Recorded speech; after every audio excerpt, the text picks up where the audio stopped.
السلام علیکم ورحمۃ اللہ وبرکاتہ. الحمدللہ وحدہ والصلاة والسلام علی من لا نبی بعدہ. اما بعد فاعوذ باللہ السمیع العلیم من الشیطان الرجیم. بسم اللہ الرحمن الرحیم. وذکرہم بایام اللہ ان فی ذلک لآیات لکل صبار شکور. معزز سامعین اور ناظرین کرام، آج محرم کی 9ویں تاریخ ہے. اسی مناسبت سے آج کے اس نشست میں میں نے جس عنوان کا انتخاب کیا ہے وہ ہے اسلام میں تعزیہ کا تصور. معزز سامعین، بلا کسی تمہید کے میں اپنی اصل موضوع کی طرف آتا ہوں. معزز سامعین، ہندو دھرم کے ماننے والے دسہرا کے موقع پر رام، لکشمن، سیتا اور ہنومان کی اور راون کی ایک جنگ کی کہانی جھانکیوں کی شکل میں پیش کرتے ہیں، اور پہلی تاریخ سے ہی راون کا ایک لمبا چوڑا بت کاغذوں اور بانس کی کھپچیوں سے بناتے رہتے ہیں، اور 10 دن تک برابر مختلف جھانکیاں پیش کرتے رہتے ہیں، اور 10ویں دن دسہرا کو اس راون کے بت میں آگ لگا دیتے ہیں، اور اس دسہرا کو ایک جشن اور تہوار کی شکل میں مناتے ہیں. نئے کپڑے پہنتے ہیں، اچھے اچھے پکوان پکاتے اور کھاتے ہیں. بالکل اسی طرح ہمارے کچھ مسلمان بھائی یعنی سنی بریلوی مسلمان بھی محرم میں پہلی تاریخ سے ہی امام حسین کے نام کا تعزیہ کاغذوں اور بانس کی کھپچیوں سے بنانا شروع کر دیتے ہیں، اور امام حسین اور یزید کی فوجوں کی جنگی نقشے اور ان کی فوجوں کی جھانکیاں پیش کرتے رہتے ہیں، اور جنگ کے واقعات بیان کرتے رہتے ہیں. بالآخر عشرہ کے دن 10 محرم کو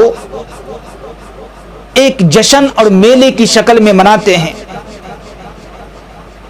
ہجوم کی شکل میں زرق برق لباس پہن کر عورت مرد سب اکٹھے ہوتے ہیں اور تعزیہ کو توڑ مروڑ کر دفن کر دیتے ہیں یا پانی میں ڈبو دیتے ہیں.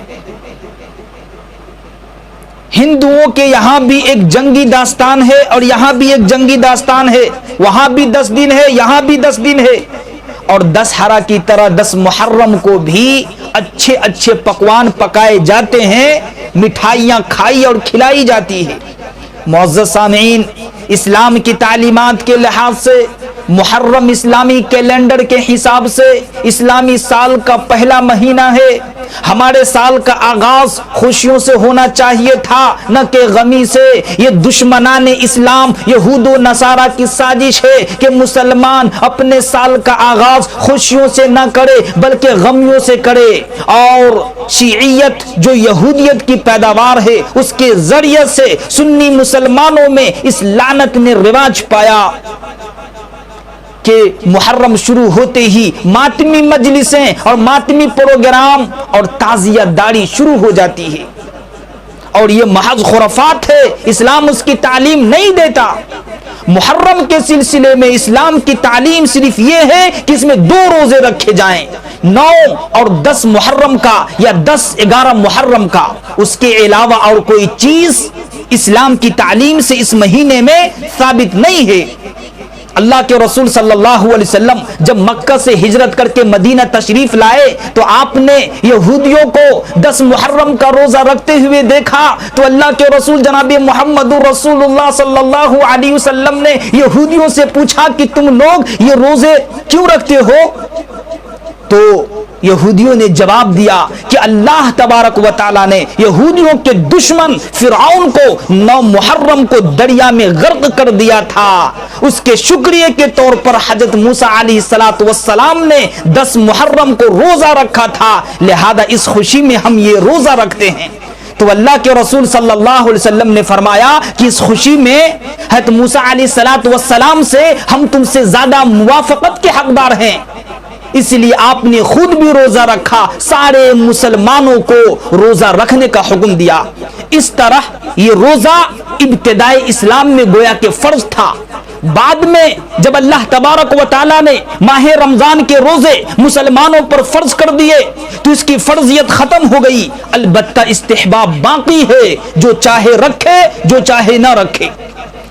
اور صحیح مسلم شریف کی حدیث ہے، اللہ کے رسول صلی اللہ علیہ وسلم نے فرمایا افضل الصیام بعد رمضان شہر اللہ المحرم، کہ رمضان المبارک کے بعد محرم الحرام کا روزہ رکھنا زیادہ افضل ہے۔ اور یہ بھی صحیح مسلم شریف کی حدیث ہے، اللہ کے رسول صلی اللہ علیہ وسلم نے فرمایا کہ عاشورہ کے دن روزہ رکھنے سے 1 سال کے گناہ اللہ تبارک و تعالی معاف فرما دیتا ہے۔ اللہ اکبر، کیسی فضیلت ہے، غور کیجئے۔ اور روزوں کے علاوہ ان مسلمانوں کی طرف سے جو رسم و رواج ادا کیے جاتے ہیں وہ اسلام کی تعلیم نہیں بلکہ ان لوگوں کی خود ساختہ چیزیں ہیں، یا شیعوں کی پیدا کردہ خرافات ہیں، یا ہندوانہ رسم و رواج کی نقلیں ہیں۔ میرے غیرت مند نوجوان دوستو، اسلام نے نہ تو تعزیہ بنانے کا حکم دیا اور نہ تعزیہ کا جلوس نکالنے کا۔ اسلام تو تعزیہ بنانے کو بت پرستی سے تعبیر کرتا ہے۔ یہ لوگ اپنے ہی ہاتھوں سے بانس کی کھپچیوں سے تعزیہ بناتے ہیں اور اپنے ہی ہاتھوں سے 10 محرم کو اس تعزیہ کو توڑ مروڑ کر دفن کر دیتے ہیں یا پانی میں ڈبو دیتے ہیں۔ اور یہ تعزیہ بنانے کے بعد یہ تصور کر لیتے ہیں کہ اس تعزیہ میں امام حسین رضی اللہ عنہ کی روح آتی ہے، یہ تصور کر لیتے ہیں۔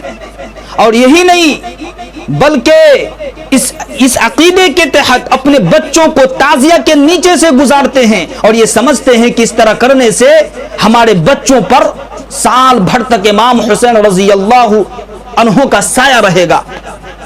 اللہ اکبر، یہی نہیں بلکہ اس تعزیہ پر پھول اگربتی اور پھولوں کی چادر تک یہ سنی بریلوی مسلمان چڑھاتے ہیں اور اس کو بالکل مزار اور بتخانے کی شکل دے دیتے ہیں اور کندھوں پر اٹھا کر گھومتے ہیں اور اس کے آگے پیچھے دائیں بائیں ڈھول تاشے بجاتے ناچتے کودتے خوب مستیاں کرتے ہیں، اور عورتیں بھی خوب بن سور کر اور پھول میک اپ کر کے یہ منظر دیکھنے کے لیے حاضر ہوتی ہے، اور زیر دست جشن اور میلہ کا سما ہوتا ہے۔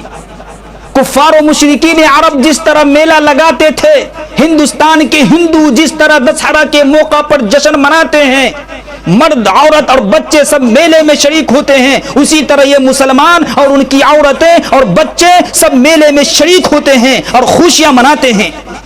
ان سنی مسلمانوں کے کردار اور ان کے عمل سے اور ان کے کردار سے، ان کے جشن منانے و خوشیاں منانے سے ہماری سمجھ میں یہ نہیں آ رہا ہے کہ یہ لوگ حضرت امام حسین کی توہین کر رہے ہیں یا آپ کی شہادت پر ماتم منا رہے ہیں یا غم منا رہے ہیں۔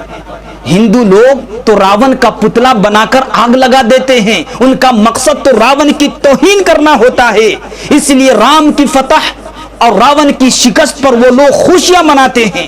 لیکن آخر یہ سنی بریلوی مسلمان کس بات کا جشن منا رہے ہیں؟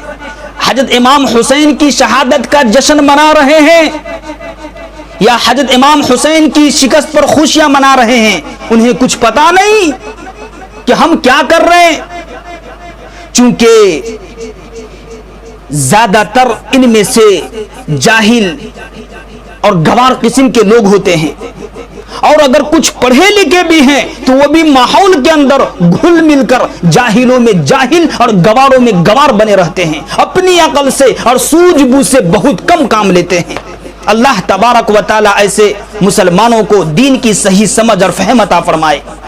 معزز سامعین، ہندوستان میں اور مغل دور میں اور انگریزی دور حکومت میں بھی بہت سی جگہ شیعہ نواب جاگیردار اور زمیندار رہے، جنہوں نے بڑے انتظام و اہتمام کے ساتھ سنیوں کو تعزیہ بنانا سکھایا، تعزیہ بنانے کے لیے وظیفے دیے اور جاگیریں وقف کی۔ اچھا تعزیہ بنانے والوں کو انعامات سے نوازا گیا۔ اس طرح تعزیہ بنانے کے رواج میں زیادہ تر شیعوں کا ہاتھ ہے، اور بڑی ہوشیاری سے شیعوں نے تعزیہ بنوانے میں سنیوں کو جو رول دیا ہے وہ قاتلان حسین کا رول دیا ہے، اور شیعوں نے اپنے لیے جو رول لیا ہے وہ ہمدردان حسین کا رول لیا ہے۔ یعنی یہ مسلمان ایک قبر کی شکل میں تعزیہ بناتے ہیں اور سارے تعزیے کندھوں پر اٹھا کر ڈھول تاشے باجے گاجے کے ساتھ میلے میں لے جائے جاتے ہیں، اور پھر اسے توڑ مروڑ کر دفن کر دیے جاتے ہیں یا قبروں میں یا پانی میں ڈبو دیے جاتے ہیں۔ اس موقع پر سارے مرد و عورت اور بچے اچھے اچھے لباس پہنتے ہیں، مٹھائیاں کھائی اور کھلائی جاتی ہے، گویا کہ یہ ثابت کیا جا رہا ہے کہ ہم ہی قاتلان حسین ہیں اور ہمیں قتل حسین پر بہت خوشی ہو رہی ہے، اس لیے ہم اس خوشی کا جشن منا رہے ہیں۔ اور اس کے برعکس شیعہ حضرات ننگے پاؤں ننگے بدن ماتمی جھنڈے اٹھائے ہوئے ماتم کرتے ہوئے چلتے ہیں، سینہ پیٹتے ہیں، گریبان چاک کرتے ہیں، اپنے چہروں پہ تماچے مارتے ہیں، رخسار پیٹتے ہیں اور نوکیلے خنجروں سے اپنے جسم کو چھلنی کرتے ہیں۔ بظاہر ایسا معلوم ہوتا ہے کہ حسین ان کے تھے، درد ان کو ہے، رنج و علم انہیں ہو رہا ہے، حالانکہ حقیقت میں ایسا نہیں ہے، بلکہ حضرت حسین کے قاتل یہی شیعہ ہے۔ سنیوں پر تو ان کی نادانی کی وجہ سے الزام رکھ دیا گیا ہے۔ اللہ کے رسول صلی اللہ علیہ وسلم نے فرمایا لیس منا من ضرب الخدود وشق الجیوب ودعا بدعوى الجاہلیہ، کہ جو شخص مصیبت و پریشانی پہ رخسار پیٹے، گریبان چاک کرے اور جاہلیت کی پکارے کہ میں لٹایا گیا، میری کمر ٹوٹ گئی، میں ہلاک و برباد ہو گیا، میرا کچھ نہ رہا، ایسے لوگ ہم میں سے نہیں ہے۔ یہ اللہ کے رسول صلی اللہ علیہ وسلم کی حدیث ہے۔ معزز سامعین، یہ چند باتیں تھی اس عنوان کے تعلق سے جو آپ کے سامنے پیش کی گئی۔ رب العالمین سے دعا ہے کہ مولا کریم ہم تمام لوگوں کو بدعات و خرافات سے بچا کر قرآن و حدیث کے مطابق عمل کرنے کی توفیق عطا فرمائے، وباللہ